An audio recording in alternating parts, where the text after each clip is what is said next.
Salut à toi mon frère, ma soeur d'une autre mère, j'espère que tu vas bien. Aujourd'hui, dans cette vidéo, nous allons aborder la manière qui permet de devenir acteur de sa vie.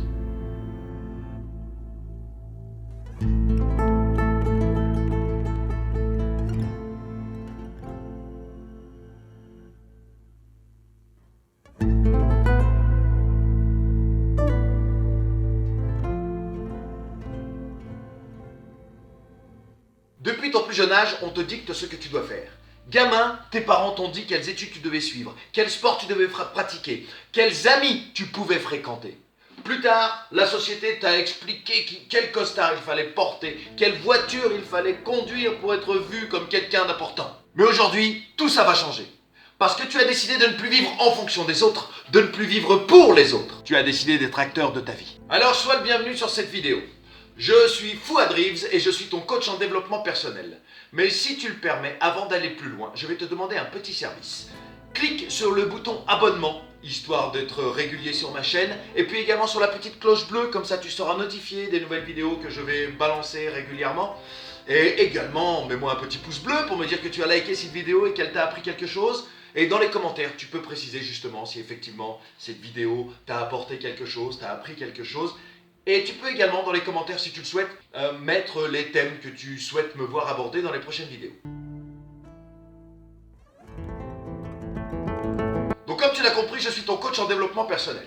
Alors le développement personnel, qu'est-ce que c'est un ensemble de pratiques, de concepts, de pensées qui vont te permettre de devenir acteur de ta vie. Ainsi, avec de la rigueur et de l'implication, tu vas être en mesure de définir ce que tu veux vraiment dans la vie et surtout, tout mettre en place pour les obtenir. Et ma mission est de travailler avec toi pour te gonfler à bloc et te donner tous les moyens pour t'aider et réussir à transformer ta vie. Le chemin le plus rapide pour répondre à la question « Que veux-tu dans la vie ?» c'est encore de savoir qui l'on est.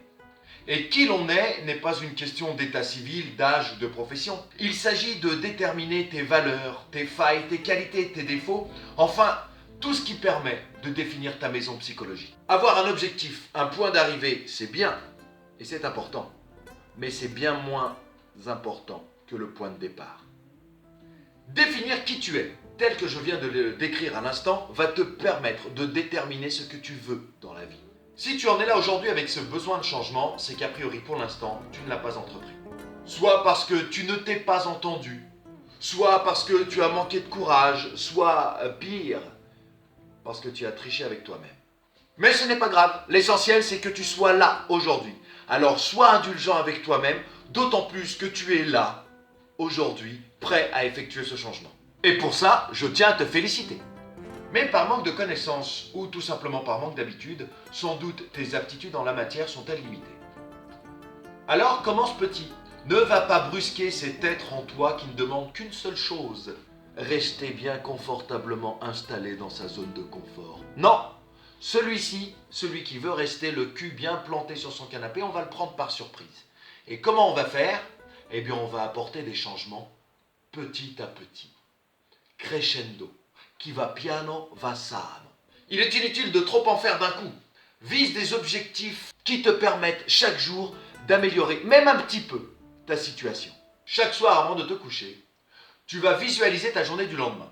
Et de la même manière, tu vas tracer la liste des attitudes et des choix qui devraient être les tiens pour que le lendemain soir, à l'heure du coucher, ta situation se soit améliorée. Ensuite, une fois que tu as dressé tout ça, cette liste d'attitudes et de choix, fais-le. Même si c'est mal fait, ce n'est pas grave. L'essentiel, c'est de te mettre à l'ouvrage, de mettre le pied à l'étrier. Tu dois entrer dans cette dynamique. Petit à petit seulement, tu vas entreprendre les choses. Et petit à petit, tu verras que ces choses-là, tu les feras de mieux en mieux, ce qui te permettra d'augmenter la cadence du changement. Et après quoi, tu pourras viser plus haut. Tu as le temps, rien ne presse. Ton objectif va être fixé bientôt. Tu vas y réfléchir très rapidement après avoir regardé cette vidéo. Ton objectif sera tracé. Il ne te restera ensuite qu'à tracer la liste des attitudes et des choix à faire pour l'atteindre. Mais vas-y cool, rien ne presse. Beaucoup de personnes veulent du changement, mais sans changer. Et le problème, c'est qu'on ne change pas un individu qui n'a pas envie de changer. Non, il faut que cet individu ait la volonté individuelle, personnelle de changer. Sinon, ça ne sert à rien. Mais si tu es là aujourd'hui, toi, si tu es encore là au bout de 2-3 minutes de vidéo, c'est que quelque part, tu as envie de changement. Pourquoi les gens ne changent pas? Comme je le disais tout à l'heure, on est quand même bien mieux dans sa zone de confort.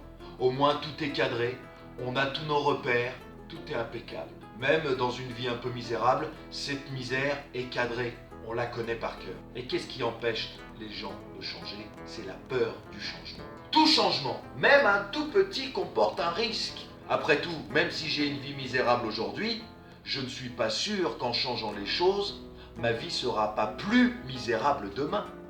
Donc ce changement comporte un risque. Et c'est ce risque-là, cette aversion à ce risque-là, qui va empêcher les gens de franchir le pas et ainsi de se diriger vers la conduite du changement.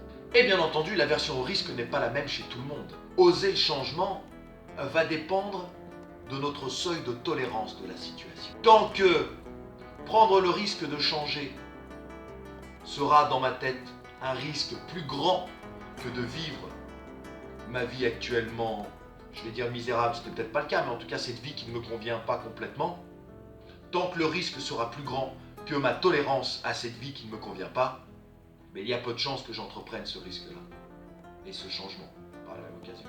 Et oui, si on tolère une situation, c'est tout simplement parce que l'on considère que le risque encouru, si l'on change quoi que ce soit de cette situation, est beaucoup plus élevé que mon acceptation de la situation elle-même. Et cette acceptation, parfois inconsciente, est liée en grande partie à ce que l'on appelle nos croyances limitantes. Ces croyances limitantes nous enferment dans l'idée que l'on ne peut pas devenir ce que l'on veut, même en se donnant tous les moyens. Qu'on est limité par ses capacités physiques individuelles, peut-être aussi par ses capacités intellectuelles. Bref, que la loi de l'attraction c'est de la merde, etc., etc. Et pourtant, si l'on définit exactement et de manière précise ce que l'on veut, et que l'on se donne à 100% pour l'obtenir, alors non seulement il y a de fortes chances pour qu'on l'obtienne, mais surtout on devient acteur de sa vie. Ça fonctionne vraiment. Sauf que le problème, c'est que la plupart des gens ne savent pas ce qu'ils veulent. Pose la question à quelqu'un de ton entourage, ton ami, ta femme, ton mari, ton frère, ta soeur. Demande-lui ce qu'il ou elle veut dans la vie. Eh bien, tu verras que quand on réfléchit à la question, il est très difficile d'y répondre. Mais pour toi, ça va changer aujourd'hui. Parce que tu vas faire une chose toute simple. Tu vas décider ce que tu veux vraiment. Ne fais pas comme la majorité des gens qui veulent vivre une vie exceptionnelle, mais qui ne prennent même pas le temps de définir ce qu'est pour eux une vie exceptionnelle. La première étape pour vivre ta vie de rêve, c'est de déterminer ce qu'est pour toi une vie de rêve. Ça a l'air tout bête comme ça, hein. Mais si je te demande ce que tu veux dans la vie, es-tu capable de répondre précisément à cette question? Quel genre d'expérience veux-tu vivre? Mais pas par rapport aux autres ou par rapport à l'éclat que cette expérience aurait sur les autres. Non! Par rapport à toi et à toi seul. Pour la plupart d'entre nous, une vie exceptionnelle, c'est une vie avec un travail fantastique que l'on aime, qui nous permet d'aller travailler avec le sourire dès le réveil, une famille heureuse et en bonne santé, de bons amis avec qui discuter, avec qui passer de bons moments, etc., etc. Donc par conséquent, toi maintenant, tu dois déterminer ce qu'est une vie exceptionnelle. Et encore une fois, je le répète, pas exceptionnelle pour les autres, non! Exceptionnelle pour toi et pour toi seul. Et là, tu te dis, mais c'est qui ce charlot? Une vidéo entière pour me dire ça? Ha! C'est exactement ce que je me suis dit quand j'ai commencé ma formation en développement personnel il y a 15 ans. Cependant, ce que mes expériences et mes connaissances en la matière m'ont appris, c'est que si tu es comme la majorité des gens, tu vas vite te rendre compte qu'il est très compliqué de répondre du tac au tac à cette simple question. Qu'est-ce que je veux vraiment dans la vie? Pourquoi? Eh bien tout simplement parce que la majorité des gens, et peut-être toi également aujourd'hui, ont rangé leurs rêves dans un tiroir depuis si longtemps que ce tiroir est peut-être grippé. Toutes leurs aspirations, quand ils étaient gamins, ou même avant d'avoir des responsabilités qui leur tombent sur le coin de la gueule, ou avant de devoir cravacher comme des malades pour subvenir aux besoins de leur famille, bref, toutes ces aspirations qu'ils avaient avant que la vie réelle ne vienne cadenasser tout ça, ont été rangées dans un tiroir. Et ce tiroir, à présent, est grippé.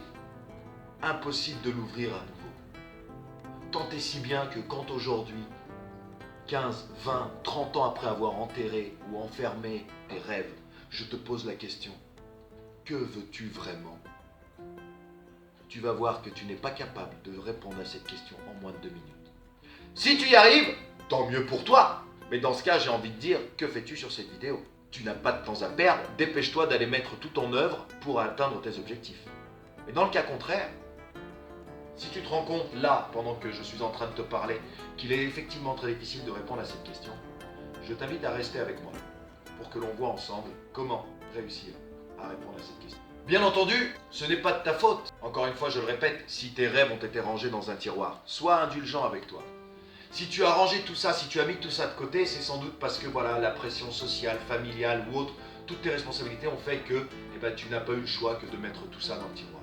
Ce n'est pas de ta faute, mais ça le deviendrait si tu persistais sur ce chemin.